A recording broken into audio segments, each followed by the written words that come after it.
Hello, I'm Freelander. Welcome to the game Trove. Today we are taking a look at the markets, more of the investment side of things. We are going to be going over the price of the dollar, ETH, and Bitcoin, and maybe one or two other cryptos. I wanted to go through gaming, specifically Army of Fortune, and price prediction there, but there's just too much content to fit all in this video. So we will be going through crypto narratives and on some gaming cryptos and price predictions on those on Friday. None of this is financial advice. I am not authorized to give financial advice. I have been looking at the market for 3.5 years now, and have plenty of scars, battle scars. I would consider myself a bear market veteran. Entered just later part of the bull market. Started looking at it at the early part of the bull market last cycle, but didn't jump in until we had that huge 28K dip before the metaverse pump. I bought the 50% discount, and it worked out pretty well for me. The bear market, I was a perma bull, so I kept buying the dips, and I'm still buying the dips. But I know this technology will change the world and is changing the world, and I am stoked. So we are going to get through some of my I've just another side note on that. I have been studying hours a day the markets for the last 3 years, and charts, influencers, information. So I'd say I have a little leg to stand on. Getting right into it, we're going to go through fundamentals and charts. These charts are ATS software. I'll make sure to tag them in the description. Hopefully they're okay with me sharing with you guys. If not, they will let me know. All right, so the red, I've shared this before, but just in case you're new, the red boxes represent areas of value where buyers and sellers both agreed that it was a good price to buy and sell it. Usually it's paired with a lot of confusion, like, is the market going up? Is the market going down? I better sell, I better buy. So there's just a lot of money trading hands in these areas, a lot of buy and sell orders waiting in these areas once we leave. So right now it's chewing on the buy and sell orders that were taking place right there. Okay, it extends if it breaks the high and the low of the box, instead of being gray, it turns to red and extends a blue line out from it. And these charts never repaint. The size of the box changes if you're still in the box, but once you come out of the box, that's it. That's the size of the box, and it never changes. And then if this were if price had come back down here, this would have changed to red. That's the other thing. And then a blue line extends, but that didn't happen here before the next box was made. That's why this is gray, because a red box was made here before that. That's kind of how the software works. All right. So, and you could see that this line was here all the way from March of 2020. This blue line, and you can see how reactive it's being even 3 years later. So the software does hold up as far as key price levels go. Sometimes it just blows right through, and that is what it is. All right, so this is the U.S. dollar. It has to do with interest rates, money printing, and it's a debt-based. We are a debt-based economy globally. So, and the debt is denominated in U.S. dollars, so it has to do with interest rates and it is itself a debt-based asset. So uh, the more debt there is, the bigger the money supply is on the US dollar. So that adds to the price too. Not going to get into it too much, but the consensus is interest rates are going to go lower. The money printer is going to come back on because of the election, and so when you have more of something and the same demand, uh, the price goes down because it's not as scarce. Economics.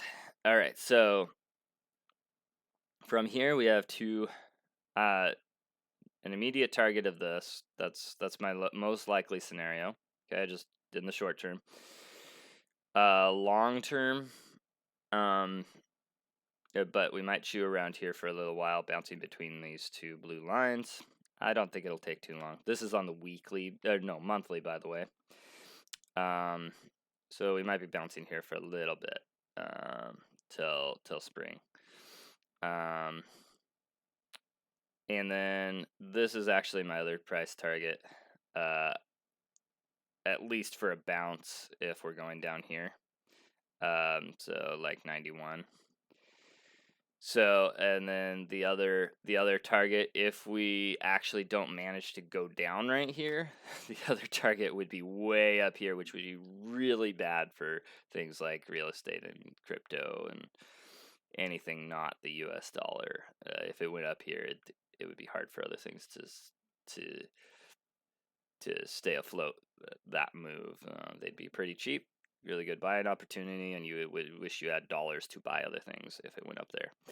Down here, you would have wished you had bought other things. So this is my number one scenario. I think we're going down here in the next coming years. And jumping over to the Bitcoin chart, which is what you're here for.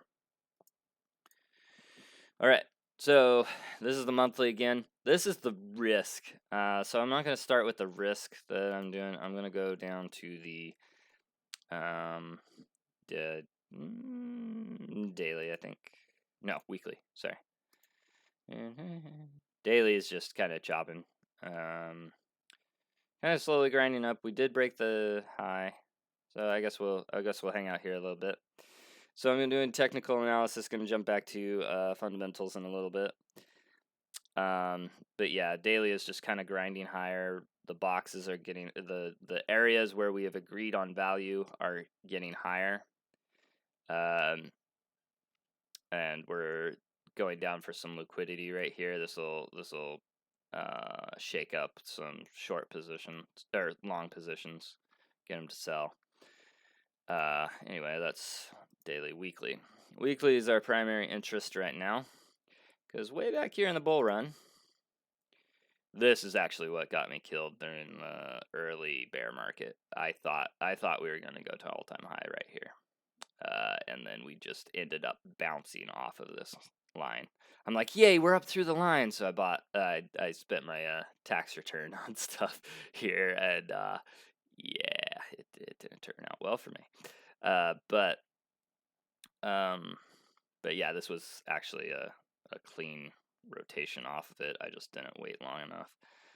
But if you wait too long, then you're up here and you're buying more expensive. So markets are a tricky game. That's why I like spot, because you never have to sell. Either it goes to zero, or you can make money on it. Yeah. Anyway, so right now we're actually bouncing around between these two. Between these two lines, we could probably extend that line. In fact, I'm going to. That's a fib. Sorry, it's been a little while since I've drawn.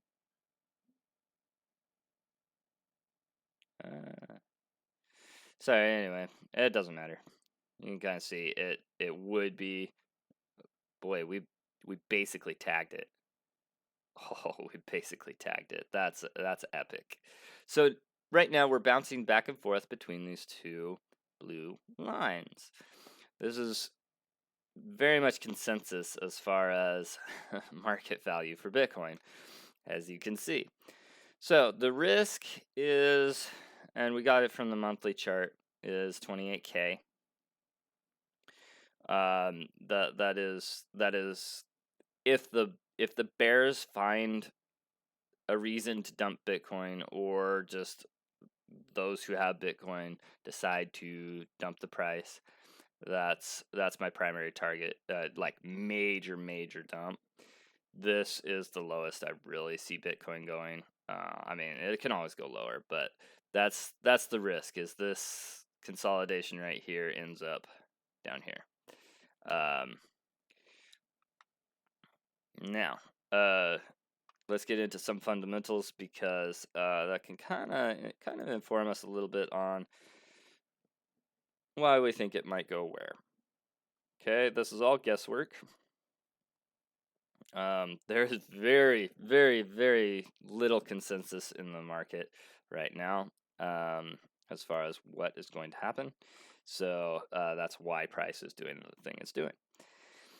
Okay, Bitcoin, instead of being a debt-based asset, is a hard asset, meaning the supply is fixed, the inflation rate is fixed, and in fact is going down this year because of the halving. So unlike the US dollar, which is being printed exponentially, Bitcoin is decreasing at a half-life of 4 years. So just a huge difference there, and in the debt-based assets just aren't going to be able to compete with hard assets, at least not over the long term, not over the centuries. Okay, little note on gold, that it has fluctuating inflation rate. So the more valuable gold is, the more gold people find. Whereas Bitcoin, that's not the case. You can't find more Bitcoin. It's a static inflation rate going down. All right. So Bitcoin is also borderless. So the US dollar has to do with American interests and American politics and all that sort of stuff. So enemies of the United States only use the US dollar because they have to, not because they want to. And then if that becomes less of a have to, the price of US dollar would go down to Bitcoin. Whereas Bitcoin, everybody wants to use it. There's probably more Chinese holders of Bitcoin than US holders of Bitcoin. It's truly borderless. Everybody wants it. Nobody can control it. So it's just a superior store of money. Okay. All right. So some bullish things coming up this year. We have accounting changes. Nobody's talking about this very much recently, but accounting rules change. I believe this month. I believe tomorrow, but I could be wrong. It's been a while since I heard the date. But FASB accounting rules are changing so that it's actually economically viable for companies to hold Bitcoin on their balance sheets and not get the guff that MicroStrategy did. Michael Saylor did for holding Bitcoin, and him being in an unrealized loss that he had to count as an actual loss on his books until this rule change.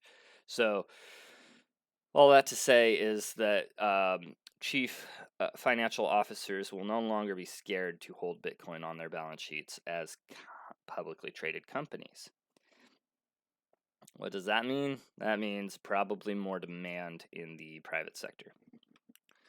Let's switch up this chart so you get something else to stare at. Go back to the daily, maybe in the 4 hour. I don't know. Why not? Okay. So that's huge. I can't understate how huge that is. 2025, on a similar note,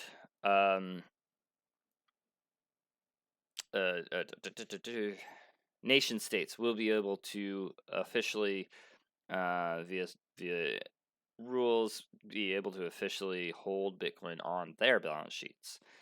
How much Bitcoin they're going to want, I don't know, but probably quite a bit in this sort of environment. So that's a backdrop. That's a backdrop to this year and price increases, and then ETF and other institutional on ramps. I know of a few that are being built out. That means Bitcoin will actually be accessible to them and not based on their risk profiles. Each institution is different on their risk profiles, their needs, and their safety and security requirements. And those are all being solved this year, like right now. The ETF, the biggest risk of 28K, I'd say, is a combined denial of the spot Bitcoin ETF and recession all happening at once. World War III, maybe a dip down to there. Those are all some black swan events that could happen. ETF approval is very, very high likelihood, according to everybody that I have talked to. So, on this 4 hour, looks like we're going up to here at some point, because gray boxes don't like to be left alone. So, my guess is we're gonna hang out here for a little while until the ETF approval. Yeah, it's hard to say, but I think we're gonna hang out here for a little while, and then go back up here, test this a couple times, and keep going. Yeah, I didn't realize that my target was actually right here ish. So yeah, we did tag that. So I think this is the dip after tagging that, and we'll see how long it stays down here. It might just hang out here for a long time, like a month or two. It might just hang down in this area. But got this one here. Yeah, it's crazy. Anyway, you get my live updates here. All right, so we're going to go for 17 minutes. Hopefully, we won't take you too much longer, but hopefully, you're finding my content valuable. Just what I've been hearing lately. Okay, so we got accounting changes, institutional on ramps. Okay, this is a big one, kind of for XRP, but also for Bitcoin payments. So the banks of the world have to keep a ton of cash on hand, like in the tune of like $30 trillion, I think. Something along those lines. They have to keep a huge amount of cash on hand so that they can transfer value between currencies worldwide. Okay, XRP and a couple of others are making that requirement actually probably go away. So that'll free up a ton of liquidity, and that's happening soon, I hear. Maybe I'm not sure how long that's going to take. I've got a good buddy in the Rainmakers. Link to Crypto Rain's channel is below. But in the Discord there, he knows a lot about it, and if you're interested, I can get his take on that.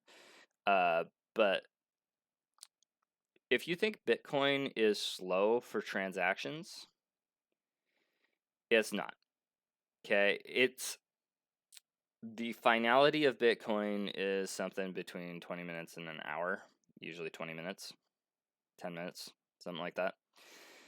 That means both parties have completely their value that has been exchanged. With traditional finances payment rails right now, payment systems like Swift, it's days before things are settled. It's like 3 to 5 business days. maybe even 2 weeks in some cases.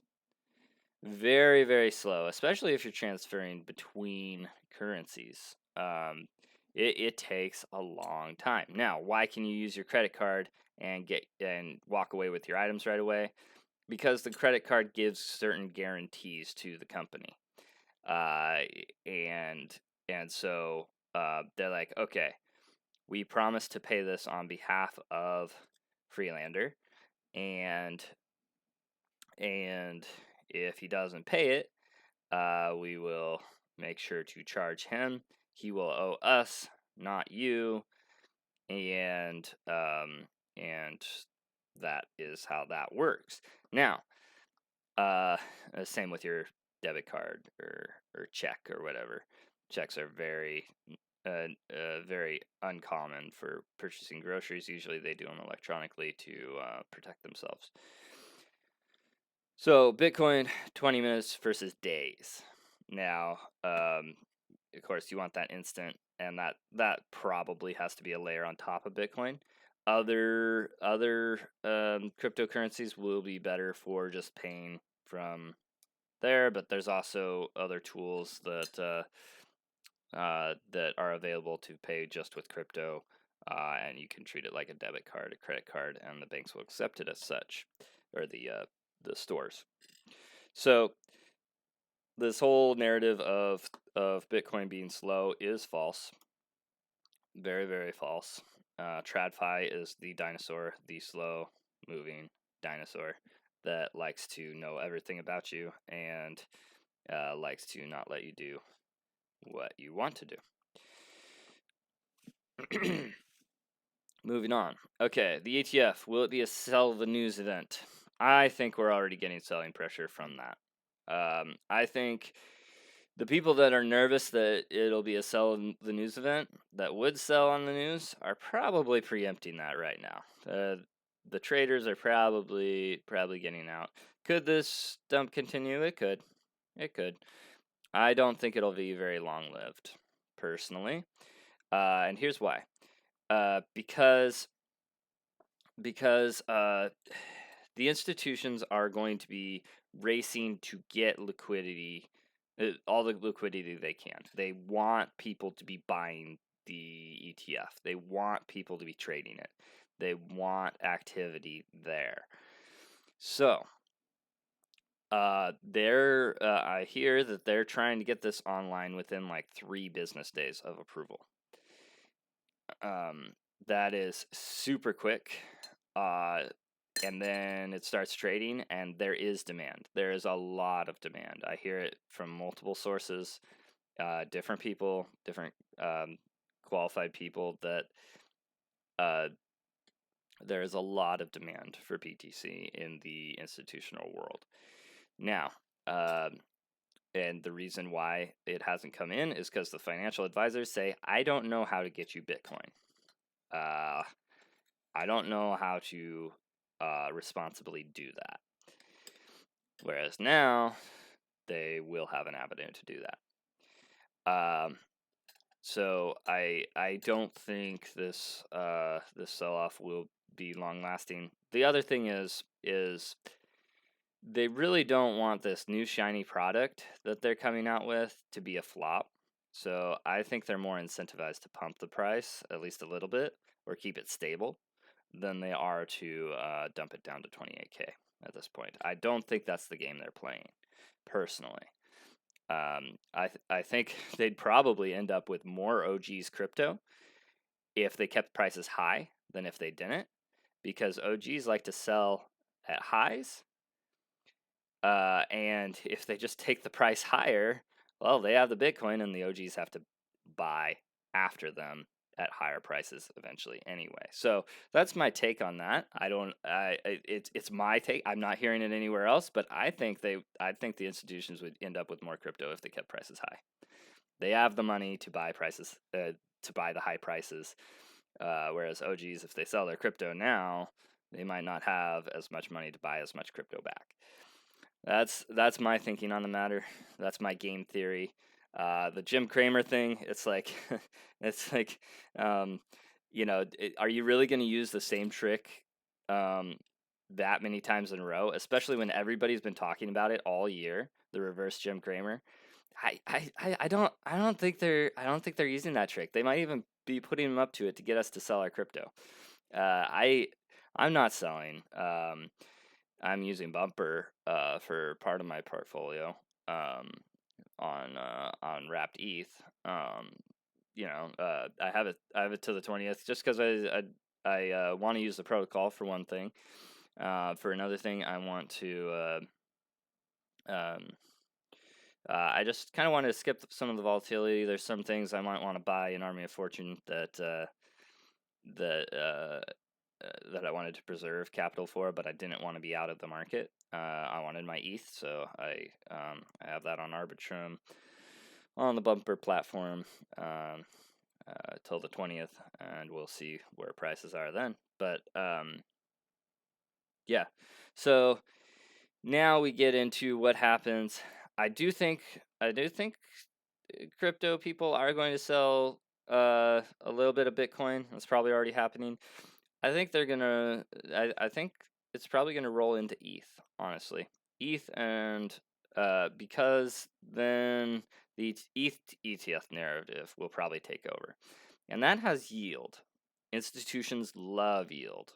Um, that I just recently heard. I think it was on Bankless. That institutions are obsessed with yield bearing assets. So I think that's ETH, that's Cardano, Solana maybe, but the fees aren't all that high, so you don't have very much yield there. But well, they're not that high on Cardano either, but I think you get a bit for staking Cardano. I think it's a good. I don't own Cardano. I wish I did, but I just haven't jumped into the Cardano. Haven't had liquidity available at points where I thought it was a good deal. I think it'll do really well this year. I just haven't jumped on that train.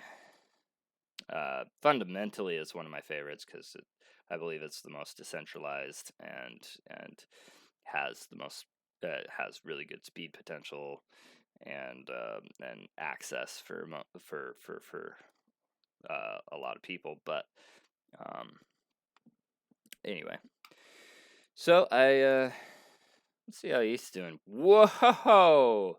Talk about liquidation. All right, I've been going for a half hour. Hopefully you've enjoyed this. Yeah, that is called sell the news event. I don't know what happened last night. I think that's manipulation right there. Personally, some big whales dumping that. But see, they went down for that liquidity there. Turn this into a red box, which did break the high, so it's probably going to keep going. Probably going to range out here for a little while and then keep going. Daily, weekly. Yeah, see, it's still got room unless they're hunting this liquidity or some orders down here. But all right. So thank you for sticking with me. I hope you found this educational, and hope it wasn't too repetitive to things you've heard elsewhere. We are going to get into crypto narratives on Friday, and I hope you enjoy. Oh, my live streams. Reward for everybody sticking around. My live streams are going to have the top 10 viewers in different categories are going to be able to get 50 AFG over the course of the month. So stay tuned for that. We're going to be doing giveaways. So really cool. My next live stream is tomorrow, and I hope you take care. Freelander.